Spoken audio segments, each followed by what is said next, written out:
countdown doesn't give me enough time. It doesn't give me enough time. I never have enough time. Always so busy. Oh, baby, let's get this going. Nuggets Timberwolves. What's up, everybody? Welcome to the pregame show. Let's go.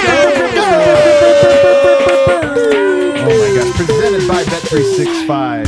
Sometimes ordinary. Wait, that's not right. You have that wrong, actually. I have that wrong. Never ordinary. There it is. Bet365. Never ordinary. Nuggets taking on the Timberwolves tonight, you guys? You know how many classics there have been with the Nuggets and Timberwolves? There's been a lot of classics. I feel like this is a good, sneaky, good, always a good matchup all between of them these off two. The top of your head right now. Game 82. We're running out of time here, guys. We have some fun stuff. Is this a rivalry? We're going to be talking about that. Also had Jeff Teague, the NBA's greatest ever storyteller, has another great story on Karl Anthony Towns. And then Superstar Dev. He brought his wallet tonight because he plans on making some money. Trying to get him robbed? Jesus, dude. Well, maybe I shouldn't have said that one. He's going to make some bets. We're all going to copy him. It's going to be a great time. Over here, the man in black, Brennan Vogt. Nug life. It'll never be the same. Or maybe it will just be the same at this point, year after year after year. I know, man. Anyway. That's how I feel. I'm telling you. I don't want to get ahead of myself. It's just great to be here. I feel like in Barbie, the first part, when they're all happy and everyone wakes up, and it's like, yeah, man, that's how I feel. If we never had to learn any lessons or anything, I'm just at beach. Over here, also in all black. What's going on with you guys today? Dark Souls. You're wearing black too. Well, I thought about wearing a leather. I thought about wearing a leather jacket, but I wore this instead. You look great, though. You look You fantastic. do look good. I like that. I let somebody else wear the leather jacket tonight. Nice little tease. Over here, Superstar Dev. I'm excited for this game. I really am. I'm just kind of up for it. I like the Timberwolves matchup. I like how Denver gets up for the Timberwolves matchup. Bro, I am super excited. I think this is the second most excited I've been. Lakers game, opening night, that was it. Yeah. But now this is a sneaky great game. Also, the Timberwolves coming off of an L, they're going to be extra motivated. All right, Harrison, walk us through the game notes. So they are coming off an L. They just lost to the Atlanta Hawks. They sure did. And Love they to hear blew a 19-point second half lead in that game. And then how much did they lose by? I think it was 19. Was it 19? I'm pretty sure it was, yeah. It was a collapse. I think they only scored 34 points in the second half of that game. Got outscored 67-34. My God. DeJounte Murray had 41. It was a disastrous loss for them. Minnesota's 1-2 on the season. They've got that loss. They also lost on opening night to Toronto. Their one win was over the Miami Heat. 14. So they're 1-2. Nuggets, of course, 4-0. No injuries for Denver in terms of the regulars. Everybody's good to go. For Minnesota, everybody is also good to go. I believe Jaden McDaniels and Shake Milton are probable, but expected to play. Has Jaden McDaniels played this year so far? He has. Okay. So I think he's been solid, not spectacular. Okay. One vast area of improvement is through his struggles. He hasn't punched any walls so far. That is He's good to hear. avoided that tunnel. He is really trying to stay focused on the basketball. You know who's been cooking? Anecdotally, I actually haven't looked at the numbers. When I've looked and been watching. Nas Reed? Guy has some move to, man. Guy has some offense to his game. Naz Reid is a almost Nugget for the fans Hall of Famer. I know. Like, if Nas Reed ever came to the Nuggets, the fans would just instantly start a parade. I'm a Nas Reed fan. Nobody would need to say anything. Yep. There would just all of a sudden be a crowd outside ball arena. But that's the only reason that Adam's talking about him. He's a Nas Reed guy. Yeah. He hasn't been cooking. He just has heard about him a few times. And he's like, hey, pay attention to that guy. Has he not been cooking? He's been cooking, man. I'm telling you, he has moves. He has footwork. He always kills the Nuggets, too. He always kills it. He's good, though. Like, usually when you have a skilled big guy, it's like a Bowl type or something like this. Nas Reed, he's like built. He's got a good. He's not just. He's built like DeAndre Jordan. You know, he's tall and wide, but yet somehow he has coordination. So I love his game, man. I think it's really cool. Can't guard anything, though. Yeah. Michael Malone pregame tonight. I got one of his quotes here. He briefly went back and talked about the first round series between the Nuggets and Timberwolves. Quote, I remember that. It was a lot closer than 4-1, in my opinion. Dude. What was it, 4-2? I love that Michael Malone, you both can complain about not getting the respect you deserve for how dominant you were in the playoffs, but also being like, every game was closer than you think. The Lakers, no moral victories. The Wolves, we'll give them. We'll give him as many moral victories The as he Lakers wants. sweep was it was a lot bigger of a gap than 4-0, and the Timberwolves series was a lot closer than 4-1. I just want Michael Malone to be like, we won in 5. One of those games was in overtime, and Yoke's wrist wasn't very good. He was playing on one wrist. I mean, when he trash talks, everybody's against him. You can't just go all into you can't be the villain coach. It just doesn't work that way. That's so true. How many villain coaches have there ever been? Probably 0, right? Who is the other? Who is Pat villain Riley coach? in the 90s. Yeah, he was a villain. Yeah. But coaches aren't Pat Riley in the 90s anymore. You know what, though? Michael Malone has got a little of that in him, man. He does. He has a little of that in him. It might actually be Michael Malone's career trajectory. Does, yeah. This might be his Showtime Lakers era. It's the Showtime Nuggets era. Then he goes on to get slicked back hair. Well, he has grown it out. Growing it out. I could see it, man. The new Pat Riley. I'm all for it. Vogt, what are you looking for tonight? Energy. The Wolves, I think, have really, really gotten up for this matchup over the years. Now, Jared Vanderbilt and Malik Beasley aren't on the roster anymore, and, they probably felt like they had something to prove back in the day. But the Wolves have always played the Nuggets with high energy, in my opinion. And so there have been days where Denver is injured or doesn't match that energy or both, and it doesn't look great. And that leads to some Wolves fans feeling good about the matchup even sometimes. But when Denver brings the requisite energy, they typically beat this team. I will say more specifically, rebounding. This is a team that is pretty big. They can rebound the ball. I've been harping on this. I do think Denver needs to clean up that end of things. So out-rebound the Wolves is a big, I think, could hopefully reflect that their energy was where I want it to be. Okay. I think it's going to be a tough game. The crowd's going to be into it. I still remember being in Minnesota for the first round series and people next to me chanting Wolves in 6. Yeah. Yeah, okay, yeah. As we were heading into overtime of game Win 4. took that personally. Yeah, I was like, we'll see. We'll see about that. I'm not coming back here. Yeah. I'm looking forward to watching Jamal Murray versus Jaden McDaniels. That's a matchup we did not see in the playoffs last year because McDaniels punched the wall. But Jaden McDaniels is an all-NBA level defender. One of the best defenders in the league, 6'9", huge wingspan. He can guard everybody. And so I think it's going to be a test for Jamal Murray and the Nuggets just going against him tonight. Awkwardly, it's about the offense. I want to see how they navigate between. First off, they have the twin tower lineups with 2 pretty good defenders, and Gobert's one of the best. And then also he brings up the Jaden McDaniels. So I want to see if Denver is going to go offense, or if they're going to just be like, okay, you can't stop our offense. We're going to just beat you with our defense too, and just try to match that way. So I'm excited to see the down low matchup, and then Jamal, see how he navigates that as well. Yeah. All right, guys. I don't get into the fit game. Guys show up in the fit. I'm just like, all right, guys, wear a suit. Then everybody acts like, oh my God, this that. But there are exceptions to the rule. And tonight is one of those exceptions. Kale, please pull up Nikola Jokic walking slow motion style. Oh my! You guys, is that a Photoshop? You guys, my God. I've never thought Jokic has looked cool before. Dude, he looks like the Terminator. He looks incredible. This is an incredible look for him.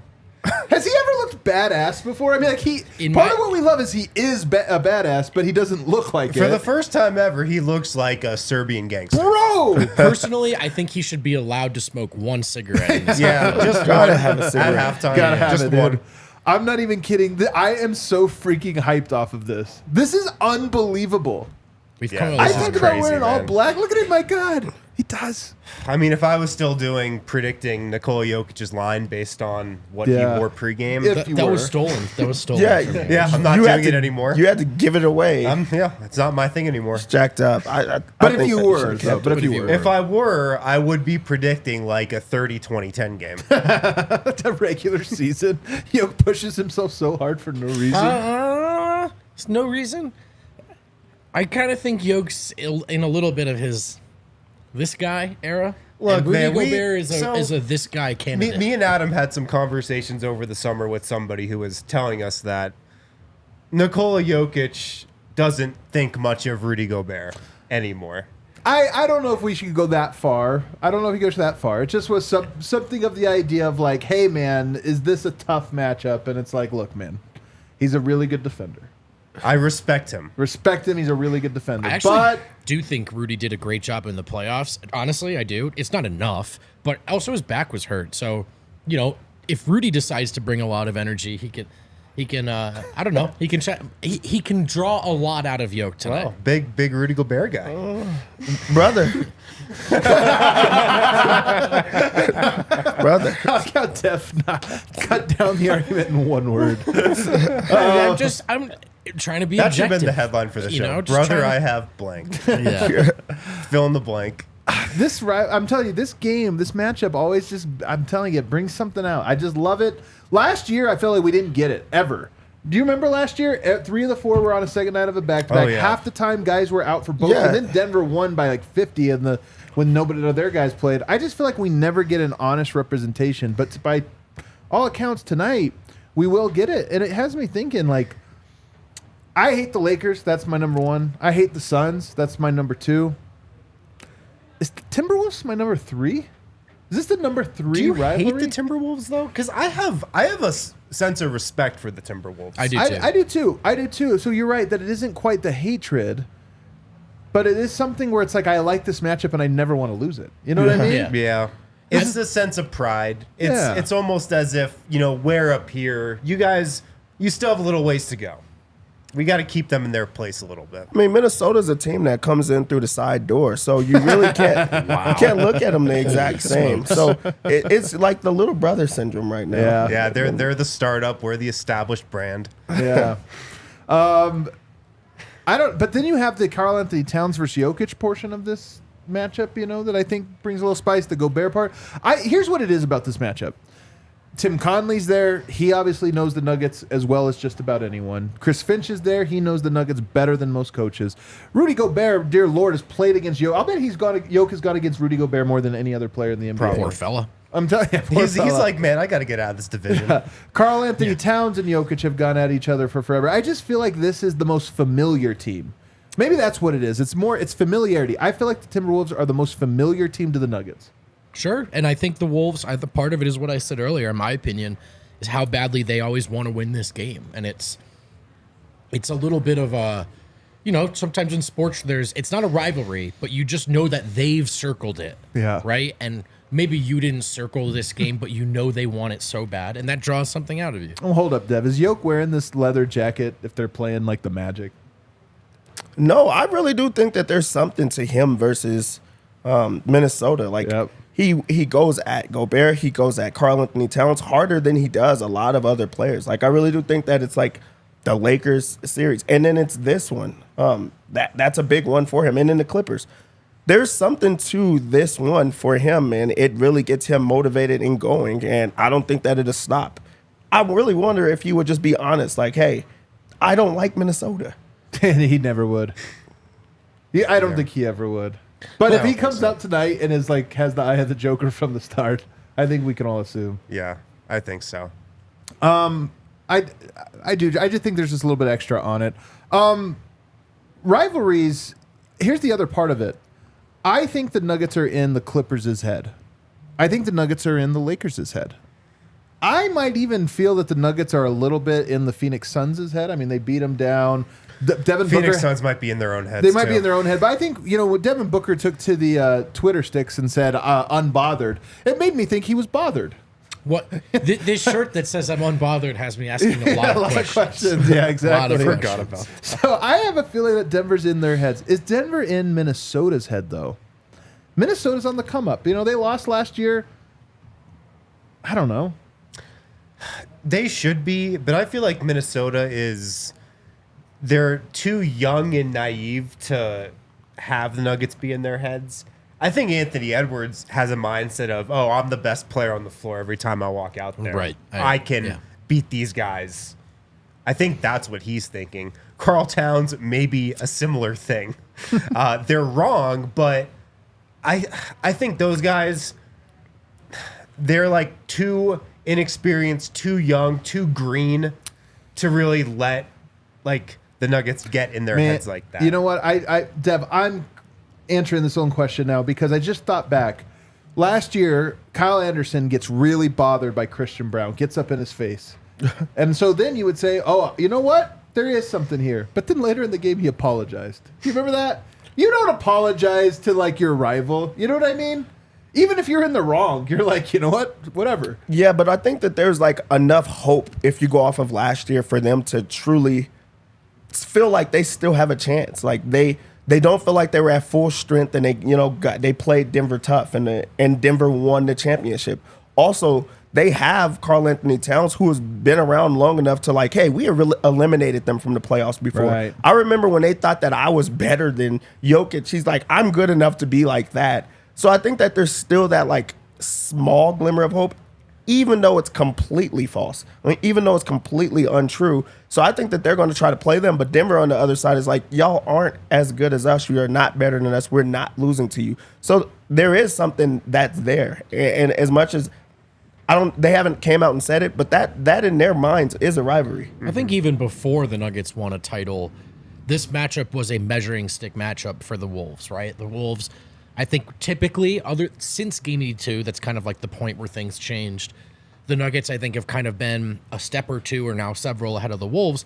And the Wolves always play hard in this matchup, and it's kind of like, let's see what we've got against one of those teams, which Denver was. Now Denver is the ultimate measuring stick team. They're going to get this effort out of most teams in most matchups. They are the best team in the league until further notice. And so every team's going to see, all right, we think we're good. We think we're competitive. How good are we? We find out by competing tonight. Yeah. Another thing happened regarding the Minnesota Timberwolves this day. Jeff Teague, the world's best storyteller, had a great story where he talked about when Jimmy Butler arrived on that team. And it's a great story because he starts by saying, man, Cat's so talented, man. He's so talented. He's amazing, man. That guy could do anything. He's so good that when Jimmy Butler arrived here, he looked around and said, hey, it's your team, man. You're our guy. I'm just here to fill in the gaps and play around. And it was cool. And he goes, then about 4 games into the season, Jimmy Butler said, F that. These guys are not who I thought they were. I thought he was something that he wasn't. And then it was like, this is my team. Which, by the way, true. Very true. True, right? Undeniably true. I mean, I think Jimmy since Butler then, was that guy. we've gotten more evidence to suggest in both directions that Jimmy was right.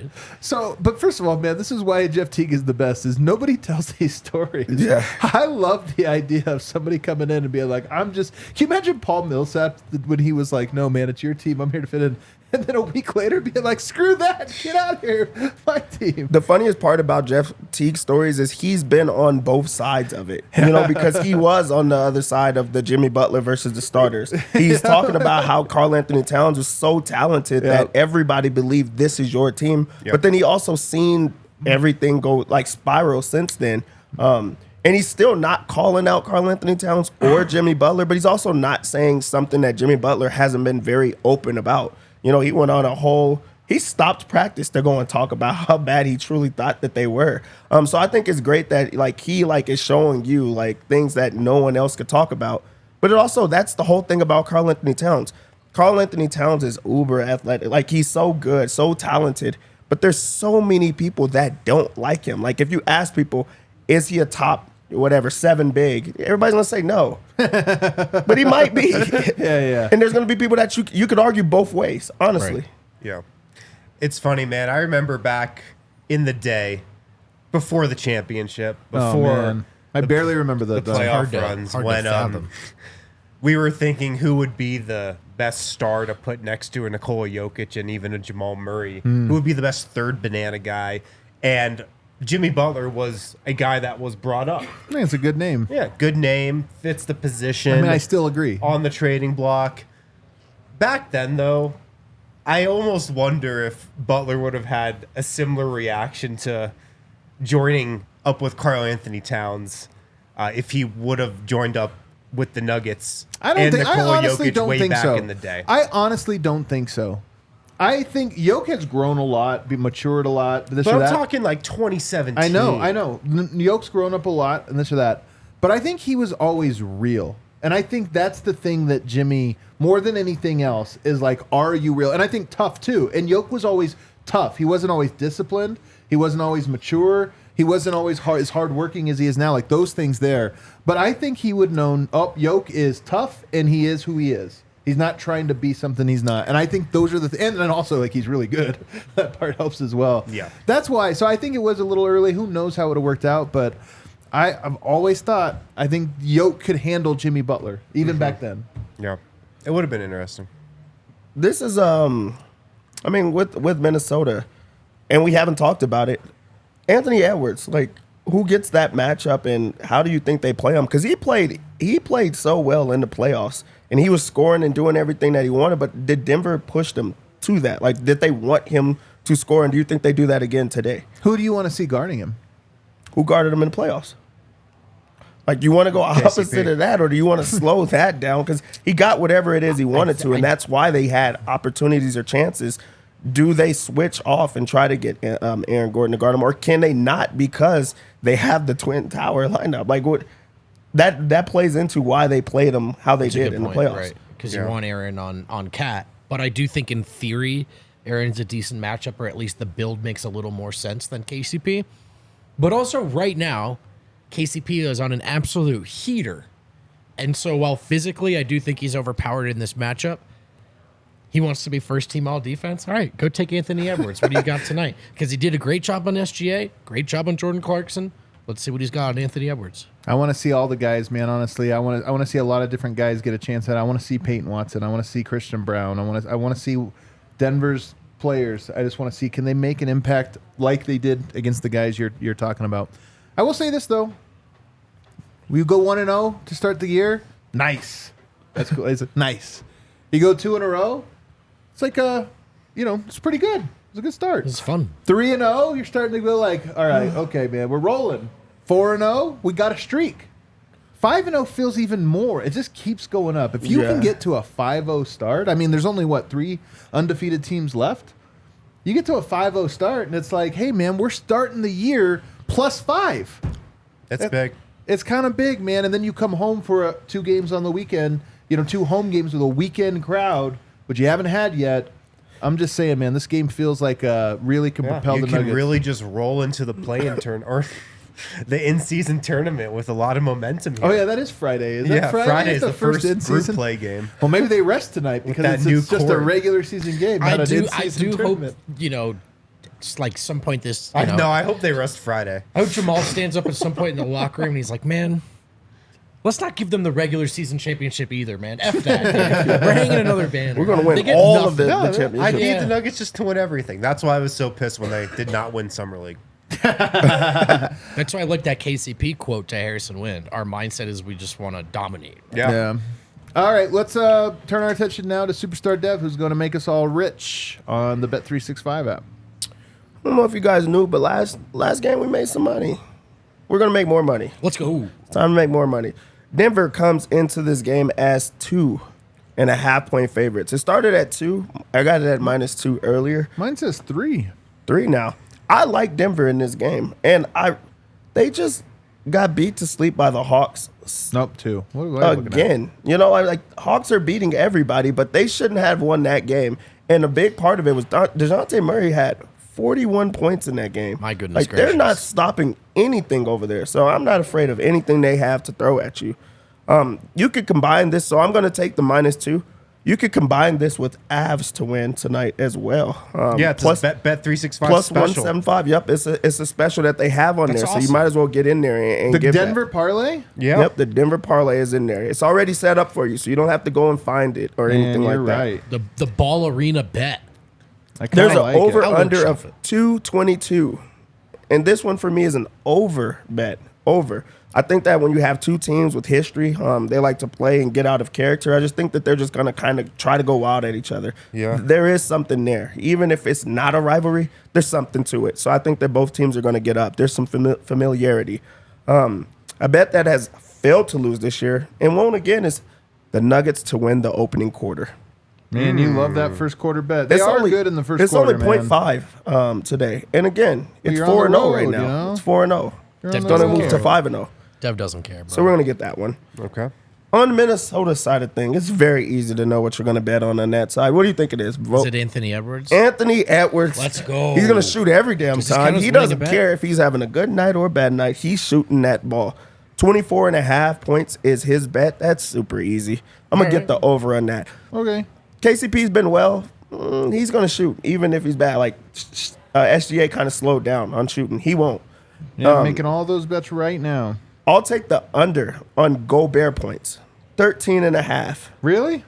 That's a lot of points for Yeah, him, but his man. points just fall to him, you know? Like, that's like a 13 weird, and a it's half. like betting on chaos. He's Yep. never gone against another center in a leather jacket, though. Exactly. Oh, man. I do think that he might get the rebounding, but he's not scoring that. So take the under on that side. By the way, thank God Katie Wingy didn't wear leather tonight because that would have been tough. You know what I mean? Like you versus the big fella. Like who? You know, Very you're tough. not gonna. I'm just saying. Easy answer for me. On Denver's side of things, Minnesota is a team that King Jokic does not like. Just doesn't. And I love it. We get to see a motivated Jokic, and he's been sleepwalking into just doing whatever he wants. We now see him in leather. 25 and a half. Somebody clip that, please. 25 and a half. He's going to get that. He's going to hit the points. Do you 25 and a like half. him in leather? Yes. Yeah. The Terminator? Yes. So 25 and a half we're feeling A for lot of Yo. zippers on that thing. We're going to go the over on that. You want to talk about players that like are coming back better than last year? So like Please. everybody wants to do something that they add from last year. This is a game that you get to do just that. Aaron Gordon was kind of played off of that series. Like it was just too big, you know, and things like that. I feel like he's came back stronger, heftier because of these type of matchups where he's like, I'm going to be able to defend Karl Anthony Towns. I think that he gets it going today. Points, rebounds, and assists is only 20 and a half. 20 and a half for him. I think he's going to get that. I'm going to go with Jamal Murray over 2.5 3-pointers in this game. I like that. 2.5. He's been hitting three, and I don't think his shots really been off. This might be a Murray night, man. He's also just taking threes right now. He's not hesitating at all. Yeah, he took 7 in the last one and hit 3 of them. Yeah. We should talk up how big of a weapon Jaden McDaniels can be defensively on him. So he gets pissed and goes off. He's going to be mad they have him on him. I think that he's going to score when Yeah. he wants to. So, the lock of the night is Jamal Murray points. Really? What? They have What? PTSD over there. They just seen a Murray go wild on them. 41 points. This Jamal Murray's going to, go crazy. I think that that's one that's just going to stand out. So I like the 2.5 3-pointers. I like for him to get over 21.5 points. They're going to have Mike Conley on him at times. They're going to switch on to him with Mike Conley. He's going to score when he wants to. He's been aggressive, especially with the mid-range, and he hasn't even been hitting it at a high clip. So I think that this is a point that he goes crazy in. 21.5 is going to hit. Especially with that second unit. Reggie Jackson had a great first couple games of the season. I do not think he played great the other night against Utah. I think, you saw against the Jazz, and you might see tonight, Jamal continue to take more ownership of the second unit. And, if he's handling the ball more with that group, he's going to score. So I got one. Did they not have it? Oh, they do have it. I have one I like. Peyton Watson, 0.5 blocks. love it. Come on, man. This feels to me like the first year of Porter where they kept putting the... Do you guys remember they kept putting the threes at like take. 1 3? And you're like, guys, he's going to make 7 He threes. had one in Yeah. that last game. A much quieter effort, but he still did. I just think he gets blocks, man. He does. He gets He's blocks. got 6 in 66 minutes so far this year. My goodness. He's playing definitely One more of the than highest 11 block minutes. rates in the league. I mean, his name is Peyton Swatson. Like, what are you doing? I'm going to bet that. I'll bet you we get to bet that one like 6, 7 more games in a row Yeah. before they figured out. And it's Yeah. like, all right, they caught up. It's And 9 then blocks. you can't bet it over 1.5, Yeah, that With becomes how many tough minutes there. he's playing. But he's going to get a block tonight. All right, that does it, guys. Real quick, got to mention this on the postgame show, but we launched the All-City Network today with some national shows. We got the NFL show, we've got a hockey show, and we've got an NBA show. We It's do? me and Tim Legler. Let's go. So if you guys like It's listening to awesome, me too. talk, me and Tim Legler breaking down the NBA. We're going to get to Nuggets. Next week, we're going to do a Nugget show breaking down. He loves the Nuggets, by the way. It's not on today's show, but big fan of the Nuggets. I can't wait to hear all of his spots. So check it out, All NBA Show. You can download it in your podcast. You can watch it on YouTube. I'd really appreciate it. But for now, we're going to go watch the Denver Nuggets play the Minnesota Timberwolves. Hit that like button. We'll see you on the other side.